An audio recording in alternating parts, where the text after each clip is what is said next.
Аз вече чувствам Божието помазание.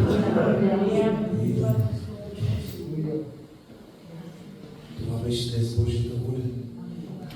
Вие не сте тук за мен, нали? Вие сте тук заради Бог. Аз нищо нямам какво да ви дам, но това, което Бог ви е приготвил, е вашето благословение. Алелуя! Благодаря ти, Исус.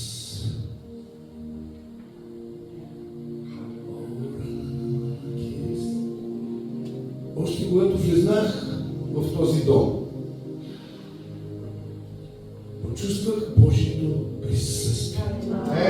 Няма какво да го викам, той си е тук, той си е във вас. Няма смисъл да викам, Исус не е в оранжерията, той е във вас. Хей, Рамана Киес. Преди да започнем, искам първо да благодаря на вашия пастор, който благоволи да ме покани, чрез съдействието на пастор Ники и дякон Коста. Благодаря, че ми се доверихте да ми поверите това, което Бог повери на вас. И защо трябва да направим такива служения? Защото това е Божията воля. По това, което виждаме в Писанията, е, че защото когато Бог трябваше да даде нещо и да каже, Бог пак ще пращаше пророците си. Имате на първо поздрави от пастор Дарина. В нейното име ви поздравявам. Не, че не искаше да дойде, но няма как, защото е на работа. Скоро почна, вече обясних на сестрите. Но още ще кажа нещо за нея, ако ще има това време. Имате поздрави от Дом на хляба. Те са вашите роднини, вашите приятели, вашите тук колеги са ви, знаете ги, познавате ги. Казаха ми да ви предам лични поздрави. Ние сме заедно с тях вече 5 години. Аз някои от тях не ги познавах, въпреки че са ми роднини. Не ги познавах. Но Бог благоволи да ме изпрати в Белгия. Много пъти съм бил там с камиона, но никога не съм си мислил, че там ще пастирувам. Беше ми добре Холандия, Белгия, красиви, такива подредени държави, но никога не съм мислил, че там ще живея.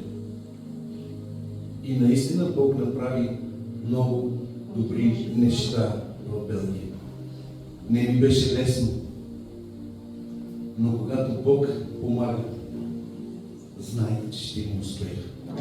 Така че и да преминавате през нещо и да имате трудности, онзи, който е по-силен във вас, ще ви въведе в правилната ситуация, правилното място, правилното говорене, правилното изцеление, правилното сядане, правилното виждане, защото без Бог ние не можем нищо. Сам Исус ни казва, отделени от мен не можете нищо. Слава на Бога за това. Преди да започнем, искам, ако тук слагате ли слово? Да. Служи, ако може. Няма ли?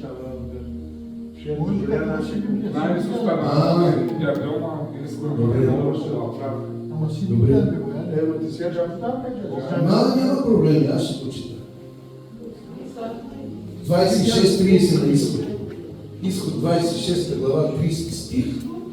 Изход 26:30. Искам да ви кажа едно свидетелство, че преди около месец и нещо, когато ме поканиха, когато организирахме това събиране, зарадвах се. Това е много интересно. Зарадвах се, че ще дойда,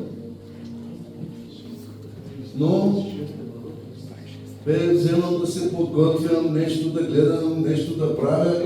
В един момент викам 3 деня, какво ще кажа, нямам слово, нямам нищо. Викам, ще се обажда, ще отложа пътуването за насам. Чувате ли църква? Ще се обаждам и ще отложа, защото нямам слово. Аз ще ви покажа Библията. Това е Словото Божие. В книжарницата е Библия. Ако отиваш да купиш Библия не казваш дай ми слово, ами дай Библия. Нали? Но това е Божието слово. Аз мога да ви кажа, че доста си я познавам Библията. Писанията, на Исус. Нали? Сега ще говоря и голяма дума. Но нямах слово от Бог. Щях да дойда тук и да ви кажа: Мойсей, Авраам, Соломон. Няма го огъня. Чувате, църква? Знам, че знам Словото, но когато нямам Слово от Бог, няма смисъл да дойда. Когато няма огън, няма помазание, няма смисъл да дойда. Отказах на един брат, един пастор, който ме покани. Викам, не чувствам огън, не мога да отивам. Значи не отивам да ме видят хората. Не отивам за моята слава. Искам да проповядвам това, което Бог ми каза. И оставаше още 4-5 дена насам, бях притеснен. И когато дойде Слово, халелуя, когато дойде Слово, викам 3 дена са малко. Ще ми трябва повече дни, за да ви говоря. Дайте слава на Господа! Разбирате ли? Това е Бог. Защото днес се надяваме на знание, но не знание. Затова исках. Намерихте ли го? Той ситно не се вижда. Така с големи букви да е само този стих. 26-30 изход.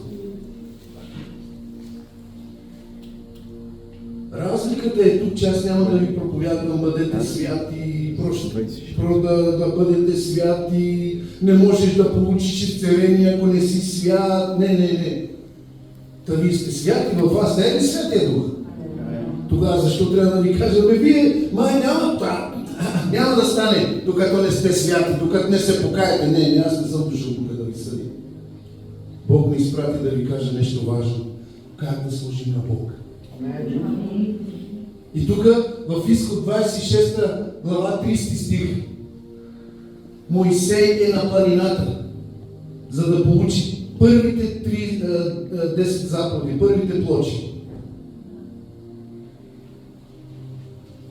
И Бог му каза, това е някъде по-назад, когато вече Бог му говори, казва така: да издигнеш скинята според образеца й, който ти бе показан на планината. После ще разкажа в началото какво казва. Но искам да кажа какво Бог казва на Мойсей преди да направят скинята в пустинята.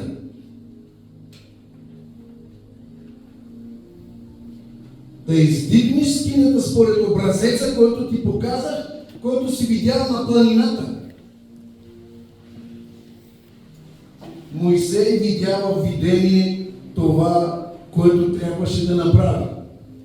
И по заповед на Бог, обърнете внимание, по заповед на Бог, Мойсей трябва да направи същата, каквато му беше показана. Не можеш да направиш това, каквото ти искаш. Не можеш да служиш на Бог така, както ти искаш. Не можеш да направиш църква, както ти искаш. Не можеш да се молиш върху някой, както ти искаш. Има си правила. Бог си има принципи. Разбирате ли? Затова много пъти някъде се хули името на Бог от нас. Защо? Защото не работим така, както Бог ни казва. Бог му показва видението от небето, но къде е Мойсей? На земята. Тогава ти къде си? Ами какво трябва да направиш? Това, което Бог ти казва от небето. Това, което Бог казва тук, е от небето. Защото много от пророците, когато Бог ги пращаше, когато Бог им говореше на Езекил, на Исаия, на Еремия, и казва: и дойде слово към мене и каза: отиди пророкувай за моя народ. Какво каза? Да пророкува. Тогава днес не съм дошъл да ви проповядвам, дойдох да ви пророкува. Защото Словото не се проповядва проповеднически, а пророчески. Защото Словото Бог казва, така както ти казвам да направиш, така ще направиш. Така както си го видял, така да го направиш. Не по твоя начин, а по моя начин. Затова някъде нещата не се получават. Защото ние правим неща по наш образ, по нашето искане, по нашето желание. И после Святия Дух не си отива, внимайте. Той не си отива, той се наскърбява. Сега да сте чули да викам Святия Дух? Да той си тук, той е във вас. Вие приехте ли Исус Христос за личен Спасител? Да. А след като го приемате, кръщавате ли се със Святия Дух? Да. Тогава, защо трябва да викам Святия Дух? Да той е във вас. Само че, когато ние постъпваме неправилно, не казвам за грехове, неправилна постъпка, нараняваш Святия Дух. Защото тук Святия Дух, тук автор на Словото на Библията е Бог. И тук му казва, така да направиш да издигаш скинята по образеца, който ти бе показан. Така че това, което идва към нас, идва от небето. Да служиш правилно на Господ Исус Христос. С нощи това малко говорихме, много малко, но затова дойде Христос, за да изясни това, което трябва да направиш. Той го е направил като първосвещеник, който влиза в скинята веднъж за винаги и оттам нататък ти трябва да направиш това, което той извърши, но не да се разпънеш. Ти не можеш вече да влизаш там, да направиш това, което Христос направи. Той го направи веднъж за винаги. И когато Христос идва на земята, не знаем неговото идване, свято идване. Бог от Бога изпрати. Осияна Мария от Святия Дух забременява и се ражда Месия, ражда се Спасител, ражда се помазаник. И от тук нататък ние кого следваме? Помазаника. Защото той, когато Бог му каза на Моисей това да направиш така и така и така, защото ако четете от 24 глава на Изход до 31 глава, до 32 глава, там слиза вече от планината, ще виждате как. И да направиш скината, и да направиш дъските, и да направиш ковчега, и да направиш от злато, да сложиш върлините, да прекарваш мостовите, да направиш всичко това. Какво казва Бог? Да направиш. Кажи, аз ще направя. Силно го кажете, че ще направя. Ама това е, което Бог ти казва. Алелуя! Ще направиш това, което Бог ти казва. Дори не пастора. Защото ние пасторите не сме избрани тук да ви съдим, а да ви кажем какво да направите. Защото Бог казва да направиш и Той ти го казва чрез пастора.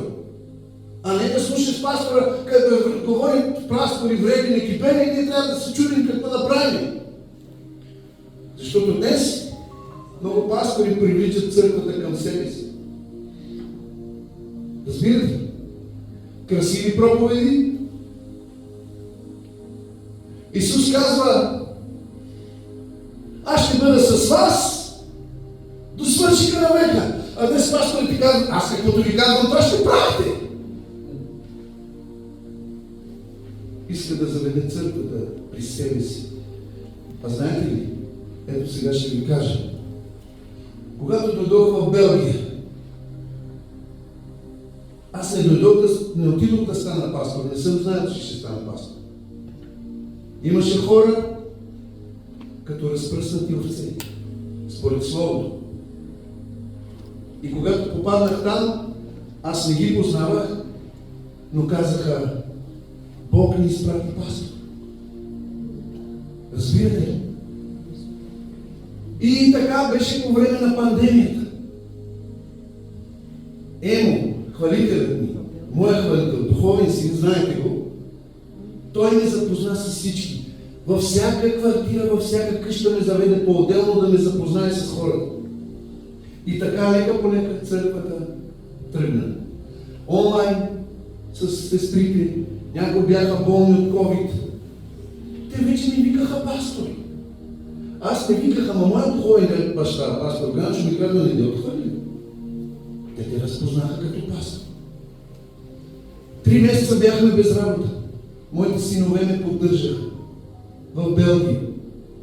Трябва да си плащаме квартирата, а 3 месеца без работа. Синът ми през това време беше тук. Тък му се ожена за снахата Запад.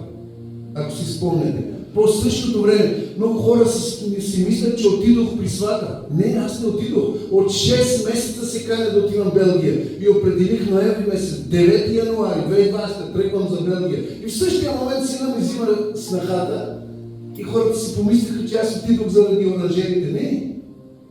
Аз отидох заради моя духовен баща, пастор Ганчо. И църквата почна. 6 месеца я организирахме. На 6-тия месец вече имахме сграда. Откриване. И вижте. И аз почнах да проповядвам.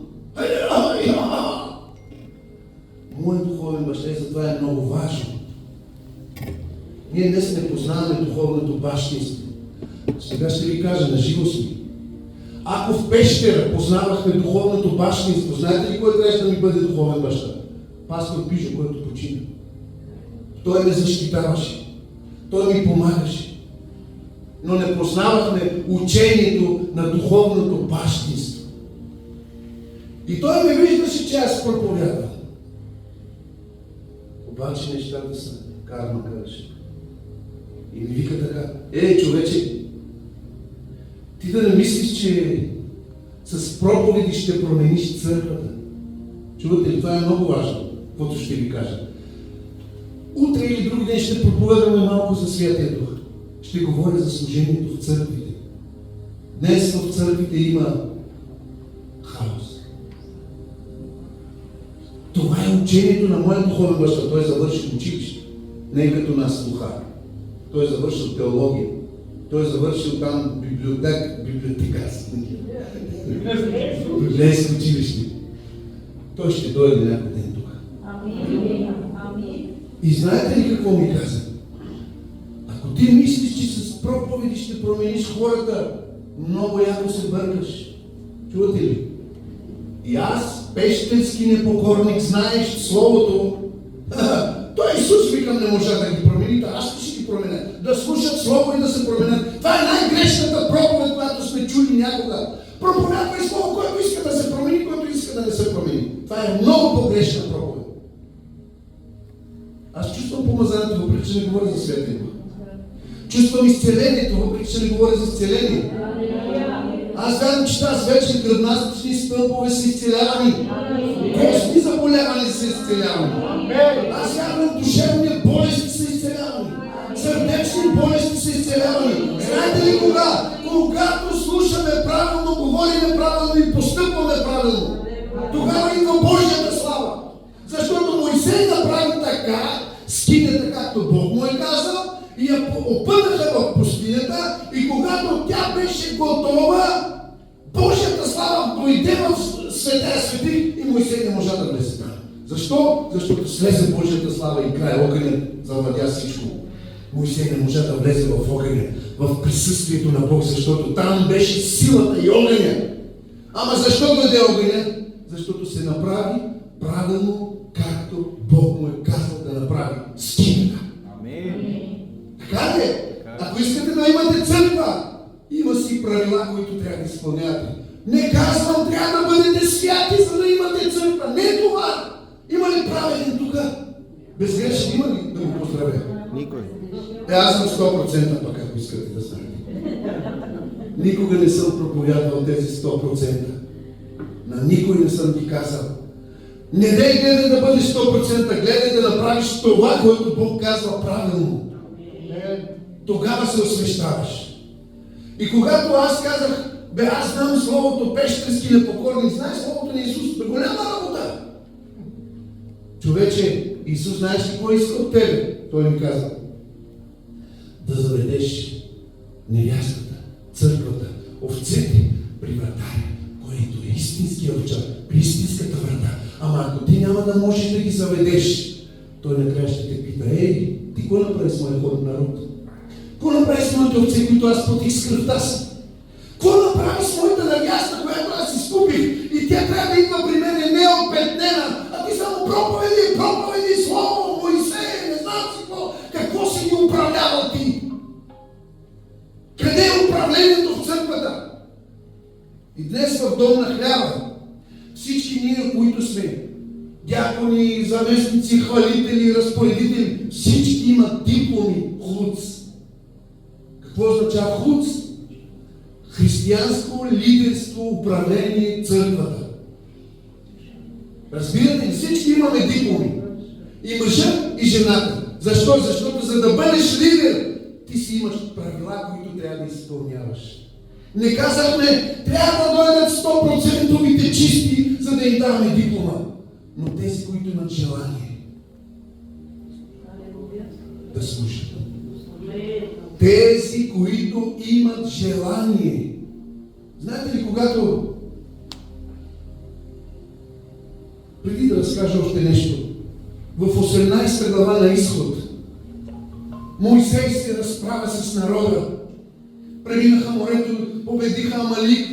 Моисей вика, народе, така. Дойде неговия тъст Йотор. Мадиамски жрец, не е наложен.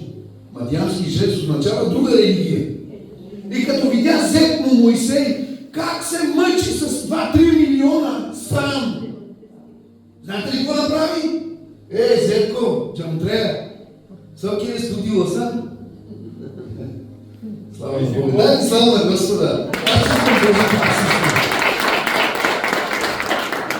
Какво правиш ти? Ти сам ще се умориш, докато ги заведеш. Както каза преди малко моят духовен баща, като каза, ти как ще заведеш хората само с проповед? Ама трябва с управление. Докато ги заведеш, Моисей, ще се умориш в пустинята. Kada sam ga резко широко и лово. Знаете ли колко безсънни нощи прекарах? Знаете ли колко безсънни нощи, колко притеснения съм прекарал заради църквата? И знаете ли, още когато бяхме без работа, когато синът ми тук имаше автосалон и автомивка и ми казваше да си дойда при него, аз вече искам свобода. Няма фактури, няма писма, при сина ми ще съм така. И знаете ли какво каза пасторката? Нямаше още църква. Само онлайн. И хората почнаха, преди това забравях, развали ми се колата, аз с една кола стара, Opel Corsa отидох в Белгия. Хората като я видяха, как тази кола пристигна тук? Червена мъничка, сега имам червен джип. И хората ви, помниш ли пастор, си скъпна кола дойде тук, пък имаш сега червен голям джип. Разбирате ли? Викам пастор, викам как няма да. Ама те знаят хората, че аз не държа пари. И знаете ли, аз се навих да си идвам в тук, в Испания. И пасторката каза, не може. Хората ще се разпаднат, вече почнахме да градим църква. Не може да оставим църквата. И за нея се казва сега в Дом на хляба жената, която държи Дом на хляба. Не, че тя я държи, но в Майдана. Жената, която държи, в момента внуците ни, синовете ни са в Португалия, плаче Амаро, дяд Йоан, но не може да оставим църквата. Разбирате ли? Защото това е отговорността, която Йотор каза на Моисей. Не можеш да ги въведеш. Трябва да имаш. Сега вижте какво режда. Ти, Моисей, трябва да сложиш хилядници, стотници, 50-ници, да може на всяко племе да сложиш отговорни за големите работи да дойдат при тебе, па малките те да си ги оправят. Тях е отговорни. От юдовото племе, от Вениамин, от този, от този. Те да си отговарят. А ти, когато има големи неща, трябва да дойдат при тебе. И за това се казва, че когато искаш да правиш нещо с хвалението, с амвона, с разпореждането, с касата, с купуването, има си пастор. Разбирате ли? Има си пастор. Това изучава ХУЦ. В центъра на църквата е пастор. Когато ти правиш нещо без неговото знание, ти прескачаш авторитета. Аз това не го знаех.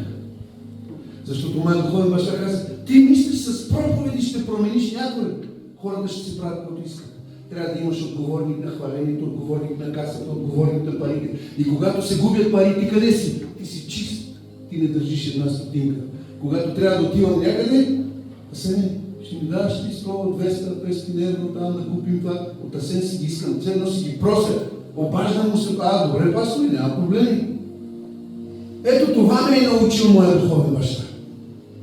И днес ако карам и 5 джипа, никой не може да ме обвиня, защото църквата знае, че аз не държа пари. Защото днес на пасторите много лошо се говори. Крадат парите от църквите, забогатяха, не знам си какво разни такива неща. Нашия брат Гулитов Пещера, знаете ли го Гулитов? Много поздрави имате от него, той казва.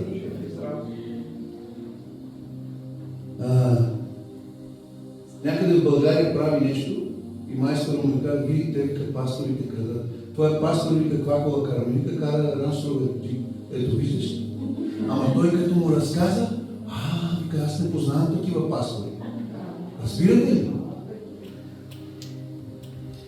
И сега, когато вече сме по-добре, искам да кажа, че си скачихме едно стъпало.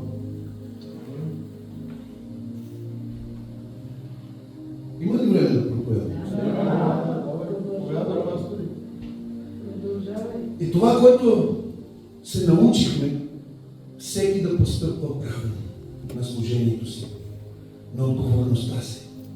Кой където е, трябва да бъде обаче верен. Трябва на мястото си, където служиш, да бъдеш верен. Много хора днес служат на Амвона, вместо на Бог. Моята жена не е микрофончика. В църквата, ако сте я забелязали някъде да говори, когато й казвам, викам, вземи, кажи, не съм готова. Все нещо не е готово. Но вижте, църквата е знае за пасторка майка. Чуваш ли, сестра? Майка. Когато има болни, когато има проблеми, когато има нещо, ние сме там. Да ви кажа една новина, сестра Бена е много добре махнаха и ме почти.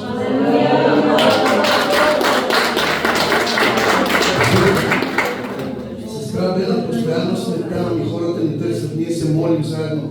По едно време отивам от тях. Жена ми е с високо кръвно. Децата ми, внуците ми болни в Португалия.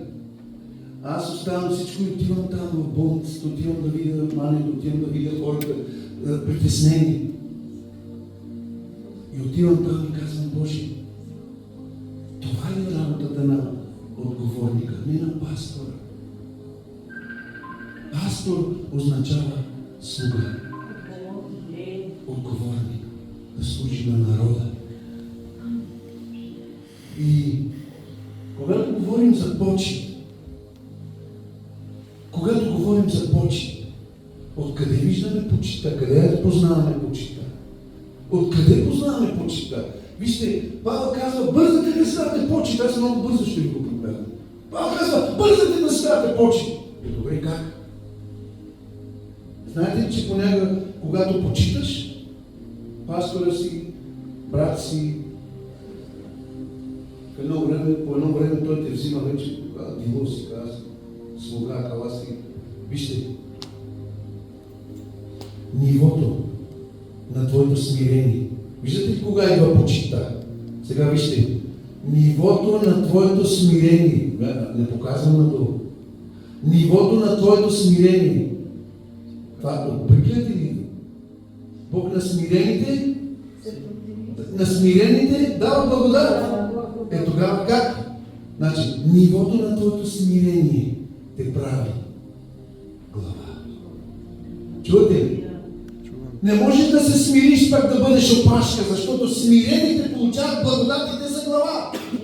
Опашка са онези, които мразят, които не почитат, които мислят себе си за по-святи, за по-добри. Те са опашка в духа. Смирението ти те прави да бъдеш глава, а не опашка. И тези неща са в Библията, но трябва да ги говорим правилно. Исус се е смирил до толкова, че слезе в по-долните места на земята и къде седна? Отдясно на Отца. Виждате ли? До смъртна кръст, не стига, че умря, а Павел казва, слезе по-долните места на земята. Исус до толкова слезе от славата си от небето, слезе като човек на кръст, на смъртна кръст, умря, после слезе по-долните места. И това го направи глава. И ако ние днес се научим да почитаме нашите служители, ако ние се научаваме да почитаме, то трябва да ходим първо в смирение.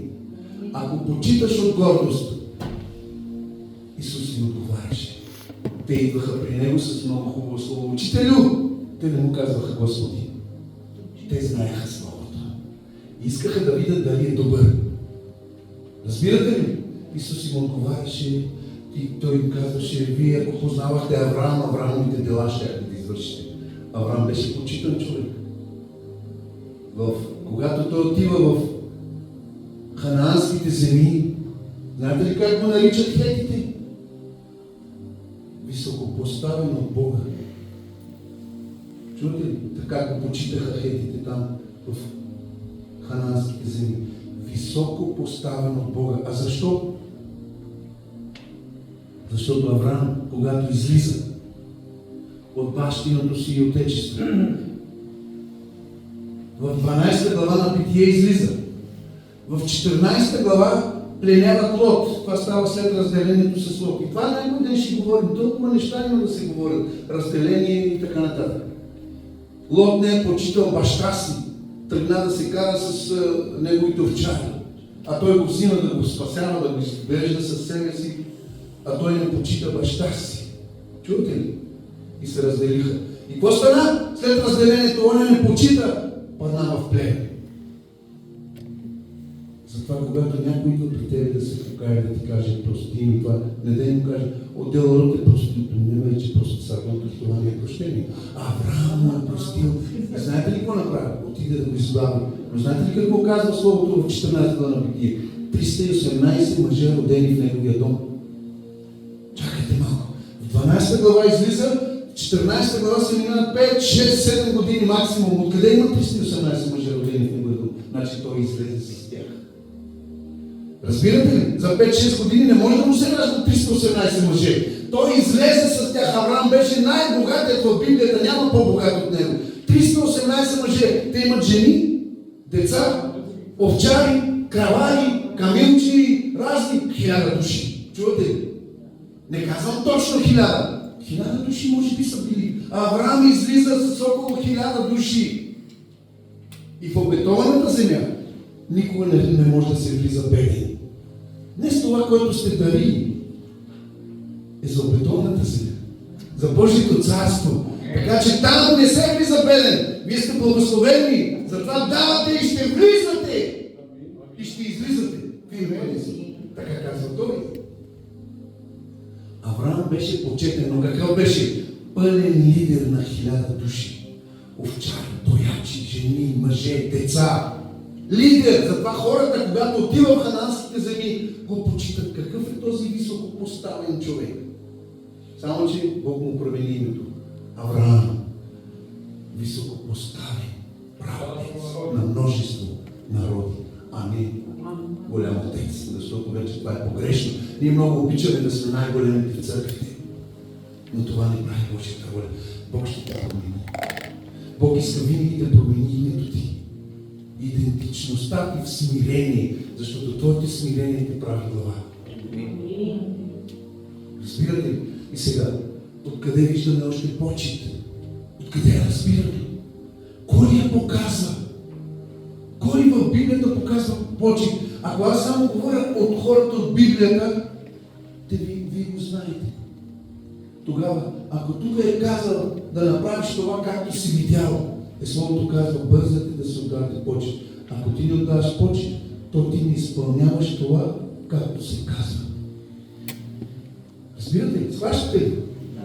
Защото Словото казва е двоен меч, пронизва, разделя душата от тялото и издигва помислите на сърцето. И ако това слово ти не го изпълняваш, той те съди. Ало, лицемерно си се смирил. Той словото ти го казва, съвестта ти изобличава. Лицемерието не прави Божията воля. И сега, нека погледнем малко към Исус, към Новия Завет. Какво направи Исус? Изцеляваше, така ли? Болни там, разни. Нека изребим малко какви изцеляваше. Паралитици, нали? Слепи, прокажени. Още? Супер. Глухи, нями. Гонеше демони. Възкресяваше. Виждате ли сега колко неща трябва да има в църквата? Глухи. Трябва ли да има в църквата? Ако има глухи, то не слушат Слово Божие. Исус изцеляваше глухи, за да няма в църквата глухи, който казва така: вярата идва от слушане, а слушане от... Ето, ако си глух, няма да слушаш. Така че духовна глухота в църквата да няма. Защото ако не слушаш правилно, няма да знаеш, няма да разбираш, няма да изпълняваш. Защото си глух духовно. Идваш на църква, ден да мине, друг да дойде. Подначаема мялки джумпа, къде как кинама ги пашо, керам вечер. Виж къде мисля? А трябва да мислим за Божието Слово, да го слушаме и да го изпълняваме. Исус изцеляваше слепи. Много е важно днес в църквите да има видение. Затова Исус, той подготвяше църквата, невястата си, да не е глуха, да не е сляпа, да не е паралитик, да не е църквата да бъде свята, приготвена за небесното царство, че той ще дойде и ще граби, но трябва да бъде чиста, облечена в бял висок.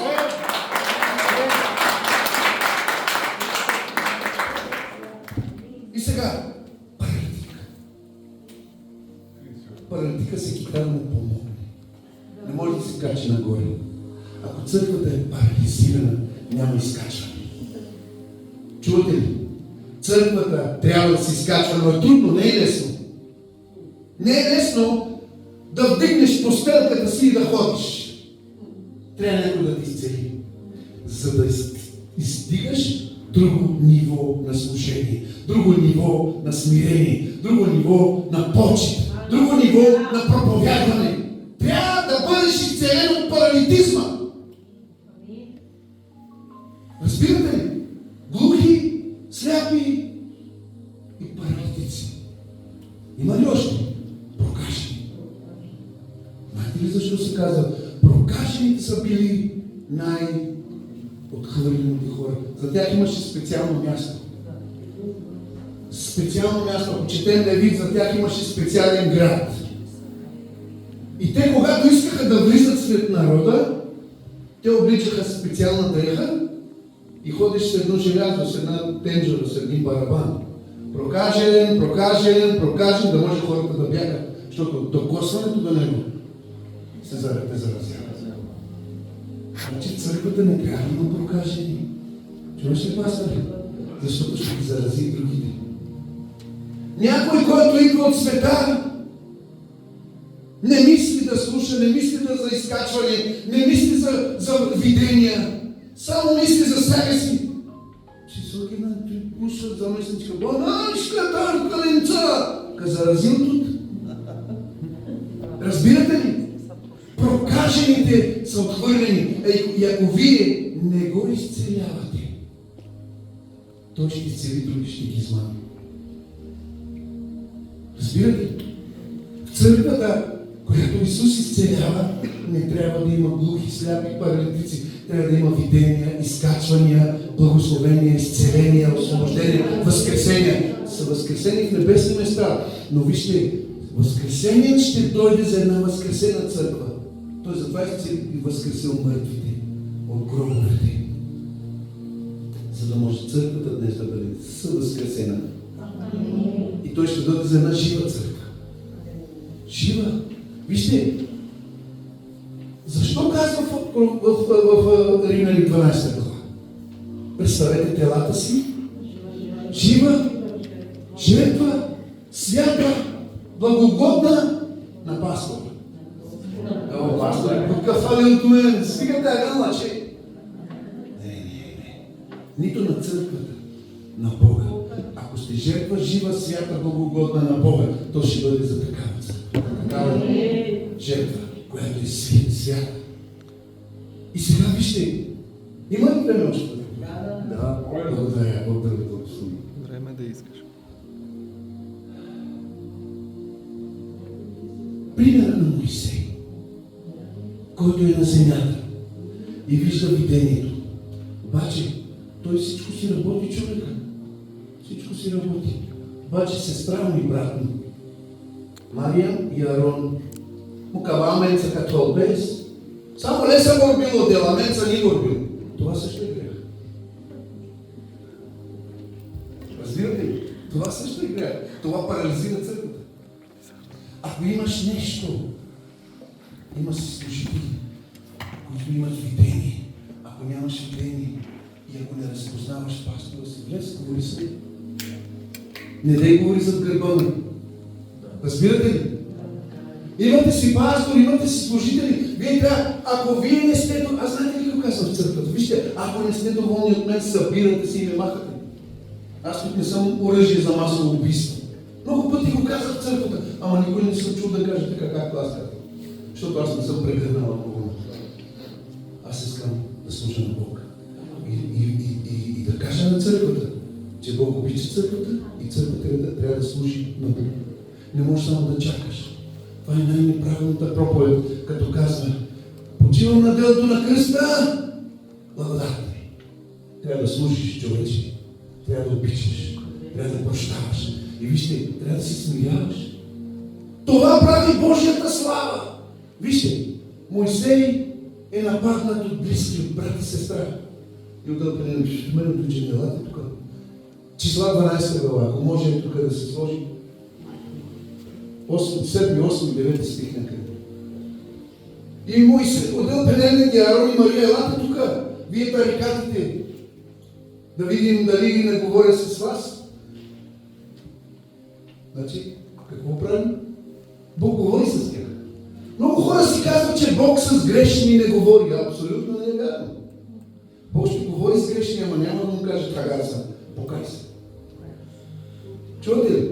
Бог ще говори с грешни, ама най-ка предал: благодат, мадъра, тагар съм, на църква съм, благодат. А капенели си: покай се.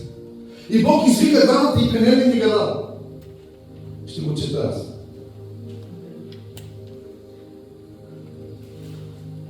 Числа 12.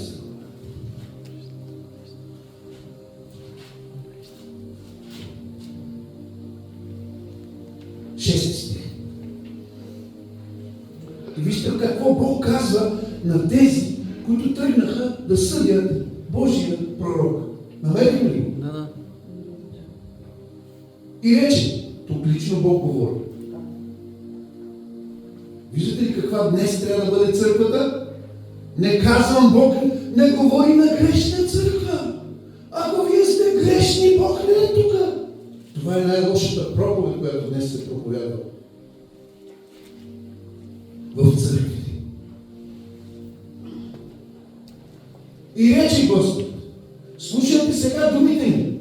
Ако има пророк между вас, аз, Господ, ще му стана познат, че с видение на сън ще му говоря. Казахме ли, че Бог говори на църквата? Видение няма, паралитизъм няма, Бог говори. И вижте, но слугата ми, слуга, най-великият пастор, слуга. Но слугата ми, Моисей, не е така поставен. Той, който е верен в целият ми дом. Хвалители, камерчи, разпоредители, заместници, касиери. Има ли верни? Вижте какво иска Бог. Ем смирен, ем слуга, Е верен. Е верен. Кажи, това е за мен. Кажи, това е за мен. Не е само за мен. Аз също за мен го взимам. Ако го кажа в паспора, аз съм номер едно. Това е за вас, не е за мен. Така го проповядат католиците. Прави това, което ти казвам, но не прави това, което правя. Това е за мен. Да бъда верен, да бъда слуга и да бъда смирен. Вижте какво Бог казва на църквата си днес. Да бъдеш верен, да бъдеш смирен, да бъдеш слуга, да бъдеш поставен от Бог. Друг път ще говоря. Да бъдеш поставен от Бог и Бог да те нарича верен. Никога, слушайте това, никога не можеш да бъдеш посветен на Бог. Макар и избрани пастори, дякони, служители, апостоли, никога не можеш да бъдеш посветен на Бог, ако не си се посветил на брат ти, на сестра ти, на партньора ти, на жена ти, на семейството ти, на пастора ти, на църквата ти. Ако не си посветен на това, което е тук на земята, ти не можеш да бъдеш посветен на Бог. Или някой ще каже, мен не ме интересува тук и не обичай девесту, не обичай се девесту, мръжски пръстове, девесту не обичай се. Не можеш да бъдеш посветен на Бог, ако не си се посветил на пастора ти, на жена ти, на мъжа ти, на семейството, на снаха ти, на сина ти. Ако нямате верност в дома, то не можете да имате верност в небето. Защото Исус казва, който изстои до край, който извърши правилното служение, който слуша думите ми и ги изпълнява, аз ще изповядвам името му пред моят Отец и неговите ангели. Тогава и Отец няма да говори за верността ти. Исус пред Отец ще говори, има едно семейство на разврат. Чувате ли? Ще пращам ангелите си там да се покаят, но те са непокорни. Непокорството те прави да бъдеш и чародеец, и прелюбодеец, и омразник, и крамолник, и всякакъв. Едно непокорство. Защото ако си непокорен, няма да бъдеш и верен. Няма да бъдеш и слуга. Защото непокорен означава да не почиташ. Месо мен баро, мандра по барона. Кога маца на свитло без мел, тя на каска чало. Сол така се чрез каска. Знаете на кой трябва да бъдете деца? Ами той даде право на тези повярвалите в Неговото име да бъдат Божи чада. Отдайте му слава! Вие сте синове и дъщери на Бог, който ви дава славата си, святият си дух във вас. И четем Йоан 4 глава, посланието на апостола Йоан 4 глава. Мисля, че е 20 стих. Нека четем да видим.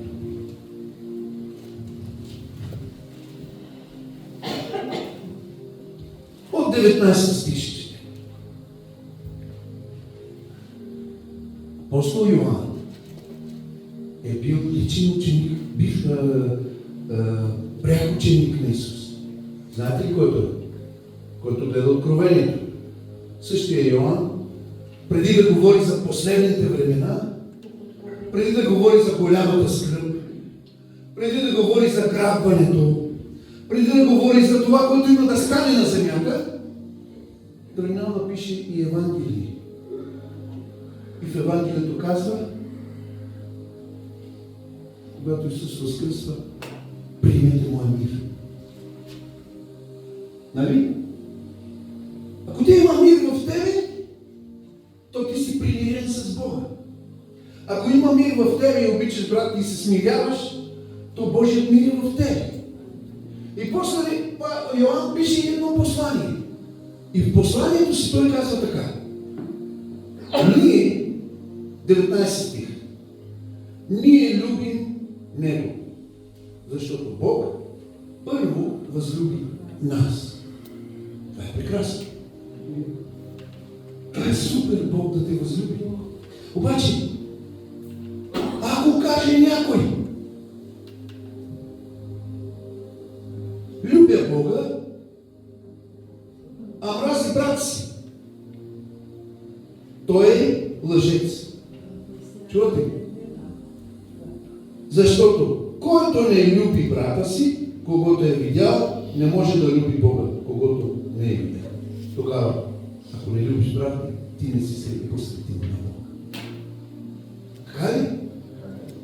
Как ще кажеш, аз съм се посветил на Бога, нека простива, ке ми няма плаке, ми няма вески, вечавен девески, ама нашли кала на мица. Почва кара малки църкви. Беше ви херей, тук моли салото ти. Само ще бъдеш прокажен вътре да заразиш и други с омраза, с непокорство. И ако църквата намира такива, Исус намираш ли? Пастора, съвета, трябва да отиват. Има болна душа, има човек, който не идва на църква. Ние трябва да питаме, какво прави Господ? Защото те нямаме човече, какво стана? Разбирате ли? Какво стана? И трябва да се говори с него.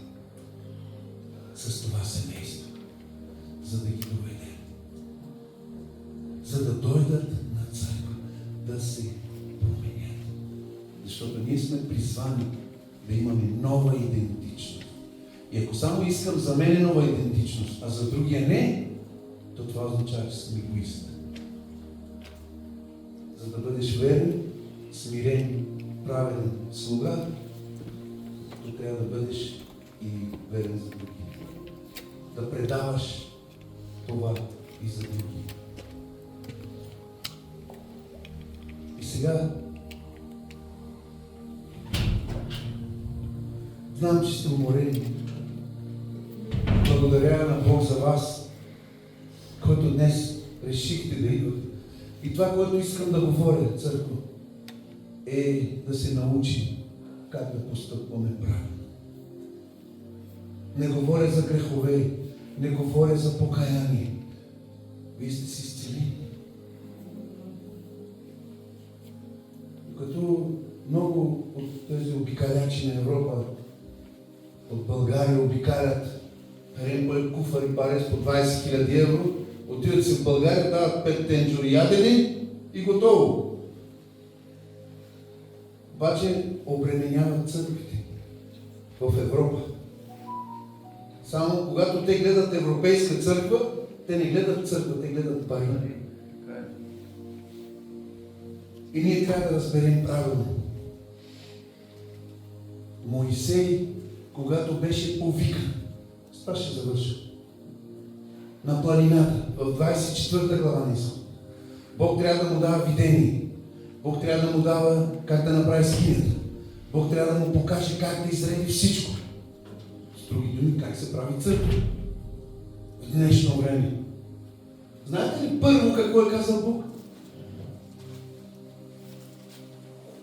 25 глава на Изход.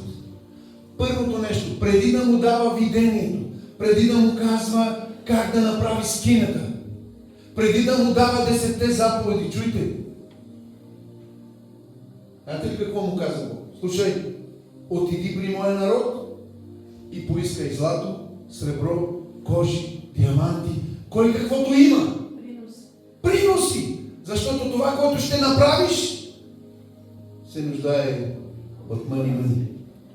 Чувате ли? Преди да му е показал, защото ако той му беше показал скинята му и се ще каже, а Исуса как е расна дебла?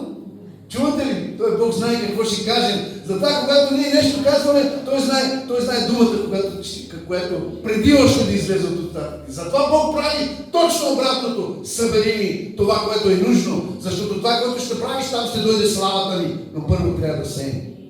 И много е важно къде сеем. Вие сте тук професионалисти на сеенето. Почвата трябва да бъде хубава, нали? За да дава определен плод. Ако сеете на асфалта, плод няма да има. Ето и днес аз съм се изпатил от такова нещо. Много е важно коя е почвата, къде сееш. Много е важно къде избираш да сееш. Къде ще даваш парите си, къде ще сееш, къде ще даваш десятъка си, къде ще даваш даренията си. Много е важно това да направиш, защото ако сееш неправилна почва, няма да имаш успех. Те имаха ли успех? Дойде ли Божията слава? Но вижте, Бог му каза така, обаче трябва да взимаш от онези, които дават на драго сърце, на сила, не да взима. Вижте Бог как знае човечеството. Не взимай на сила, а онези, които дават на драго сърце. И аз, когато в началото развали ми се колата, тази старата кола, тя струва 100 евро, а ремонтът е 500 евро в Белгия. Съединително. И дойдоха семейства. Аз още нямахме църква. Пастор, ето ти 200 евро. Дойдоха други, ето ти 100 евро. И аз се опасявам. На мен кой ми дава прежи от една стотина? Хората дойдоха и ми дава. И аз се обращам право на моя духовен пастор. Мануша парезде, мълчи. Разпознаха те като свещени. Те сеят в тебе. Чувате? Разпознаха ти като свещени, те сеят. Не се притеснява от това. И това означава, че когато ние разпознаваме нашия пастор, нашата църква, нашето служение, ние там трябва да сеем. Ние там трябва да сеем. И за това, което се постигна, това, което ние постигнахме, няколко хиляди евро техники, апаратури, казвам, вие тук сте голяма благодат. Вие тук сте направо благодат. Ние не сме така. Ние си дигаме уредбите, ние си взимаме кабелите, ние си взимаме стойката за снимане, моята стойка, къде се проповядвам на нея. Всичко си го караме у нас и пак си ги карваме в църквата. Тук за вас е благодат. Разбирате ли? За това, ако имаме собствена сграда като вашата, ще се събираме и повече събиране ще направим. Повече събиране. И затова ви казвам, че днес сте тук не заради мен, а дойдохте заради Господа. И знам, че когато излезете от тук, няма да споменавате по това чест проповеди, а трябва да кажете това, което е казал пророка, трябва да го изпълняваме. Разбирате ли? Затова Бог ме изпратил. И това, което още постигнахме, 5 години, на 5-та година чак, издигнахме дякон. Синът на сестра Димитрия и Асен Касиер от Куртово. Знаете ли защо? Как? По-точно. Чак на 5-та година. А аз на 2-та година бях ръкоположен за пастор. Жена ми пушеше. Хората казват за пастор, не, викам, не сме готови. Не сме готови, викам, жена ми пуши.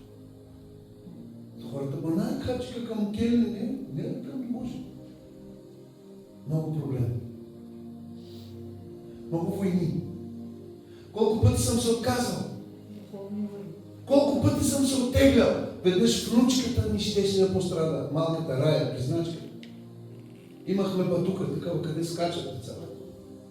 Батут, как му виха? Така.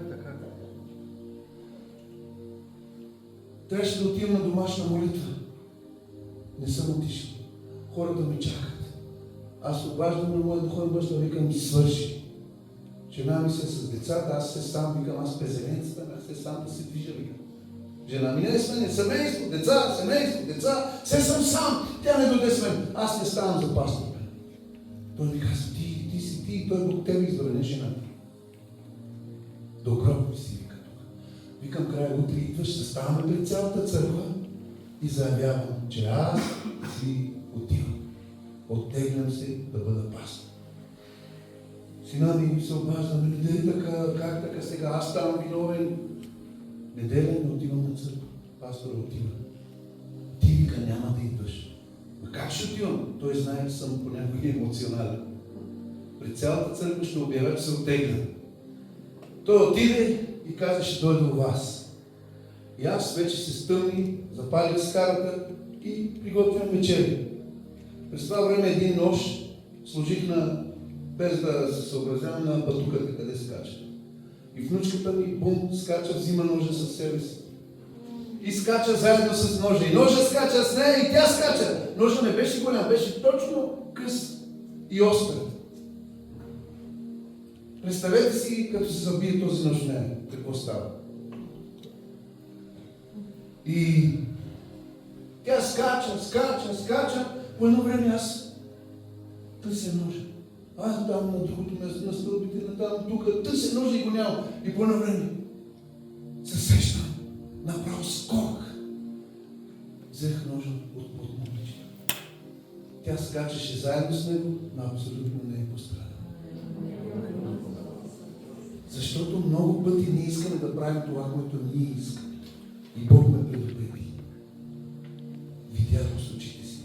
И пастора каза, знаеш ли, че дойде Абадон в твоя дом? Знаете, синът ми беше в България, снахата вкъщи жена му. Честно казано, да не се правя на много сега. Жена ми ще да дойде при мен. Правка при мен халяне, хурдеска, сакайлян, каваре, шемите, на джаса в Киевски църква. Знаете, че този нощ от силни нерви може би ще го забиваш в главата на жена. Вече гледаш внучката ти в кръв, нещо стана и човек вече става превъртява. И Ханчо каза, дойде Абадон в дома ти, защото много говориш. Оттеглям се, няма повече да остана, оттеглям се. Хората те разпознаха като пастор. Знаете ли, имаме втора църква вече. Чухте, нали? Но нито едно семейство не излезе. Всъщност, само едно семейство излезе. Те не са там от нашите. И хората ми се обаждат. Как ще напуснем нашия пастор? Да ние какво лошо сме видяли от него? Чувате ли? Не исках да похваля. Защото когато послушах моя духовен баща, започна да управлява църквата. Не само с проповеди. Защото вижте, когато Бог пращаше пророците си, казва и дойде слово към него и каза пророкувай. Много пъти днес използваме словото проповеднически и няма промяна в църквите, в хората. Защото го използваме с устите си. Проповядваме слово, халелуя, много знаем. Словото се пророкува. И дойде към мен слово, казва, и ми каза, отиди да пророкуваш. Отиди да кажеш кой иска изцеление. Отиди да питаш кой иска изцеление. Когато дойде дявола при Исус в пустинята и му каза, ако си Божи син, направи камъните хляб. Исус можеше. Но кой му го каза? Не е Бог. Дявол. Ние днес трябва да разпознаваме и това. Кога Бог ни говори и кога дявол ни говори.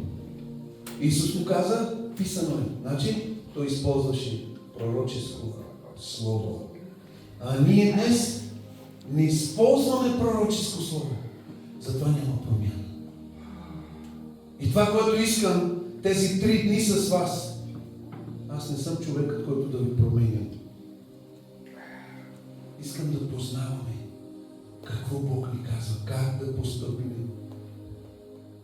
Утре ще разглеждаме още неща във връзка с смирението. С призива. Може би 2 дена ще бъдат призив. 3 призива. И ще ви помоля да се молим заедно. Знаете ли, с нощи бяхме до 1:30 с Мария и Коста. Доста неща ни говориха и се молихме много.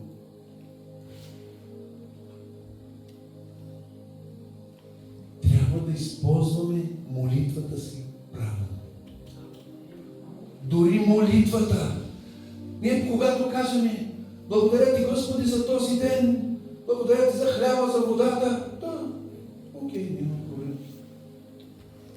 Но това е молитва, с която се отчитаме. Как ще общуваш с Бог, ако ти сутрин му казваш същата молитва, вечер му казваш същата молитва, пак същата молитва, благодаря ти за тази нощ, че си отворих очите, благодаря ти за този ден, че ядохме хляба и водата, благодаря ти за работата, благодаря ти, алелуя, амин. Нали? Как ще имаш общение? С Бог трябва да имаш лични взаимоотношения. Как? Ако не знаеш да се молиш, чети Словото. Защото тук казва Бог, Исаия 43 глава. Подсети ме, за да се съдим заедно.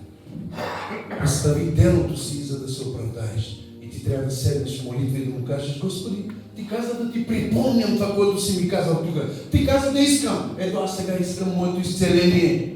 Ти каза да искам. Аз искам моята църква да бъде благословена. Ти каза да искам. Аз искам моя пастор да бъде благословен. Ти каза да искам. Аз искам църквата ми да бъде финансово стабилна. Ти ти каза да искам? Аз искам промяна в църквата. Молите ли се по този начин за църквата? Постите ли по този начин за църквата? Господи, ти казваш да търсиме, да хлопаме. Къде ще трябва да хлопам? Някой казват, той Исус хлопа. И казах, до кога ще оставим Христос да хлопа? 2000 години да само хлопа. Това ли е царят? Коста, това ли е царят? 2000 години хлопа. Кажи, тази вечер отварям сърцето си. Никога повече няма да хлопа Христос в живота ми. Той ще влиза в моя дом, в моя живот, в моето семейство, моята работа, моят бизнес. Защото когато имаш отворена врата, а не позволяваш на царя да хлопа, той работи в живота ти, защото вратата ти е вечно отворена за царя. Царят не трябва да хлопа. На царя, когато минава, вратите са отворени. Нали така е? Царя, когато минава, нима царя ще хлопа, но те като го гледат, вратите се отварят. Ама сега и ние станахме царя, като влиза в магазин, май се обаждам се опена. Тотална мангил. Малко да си го. На царя вратите се отварят. Не трябва да хлопа. Не позволявай на Христос да хлопа в живота ти, а му кажи, че е отворена вратата на семейството ти, на живота ти и така ще дойде изцеление в живота ти. Това е царят, на който ние служим. Ако ние хлопаме, то трябва да му кажем, Боже, Твоето Слово казва, че Ти ще ми даваш видение. Като казваш да викам към Тебе, ще ме научиш. Не само една молитва. Благодаря Ти за сутринта, благодаря Ти за вечерта, благодаря Ти за деня. А молитвата е взаимоотношение с Бог, личен разговор. Аз казах, когато нямах Слово, Господи, ако Ти не си с мен, аз няма да отивам в Елхим. Ако Ти не ми проговориш, аз ще се откажа да отивам в Елхим. Разбирате ли? Това е разговор. Аз лично казах на Бог много пъти вече посочвах хора от църквата, Господи, еди си кой. Аз не мога, Ти можеш. Те са Твои, туди анкорат на им. Ами, он си кире. Така трябва да се молим. С отворени сърца и с отворени уста. Да пророкуваме Словото Му. Да пророкуваме в молитва. Нека си справим. Халелуя. Вижте, искам, който не може, който понякога не му се моли, да дойде да се молим заедно. Който иска да отвори тази вечер сърцето си и устата си да дойдат отпред.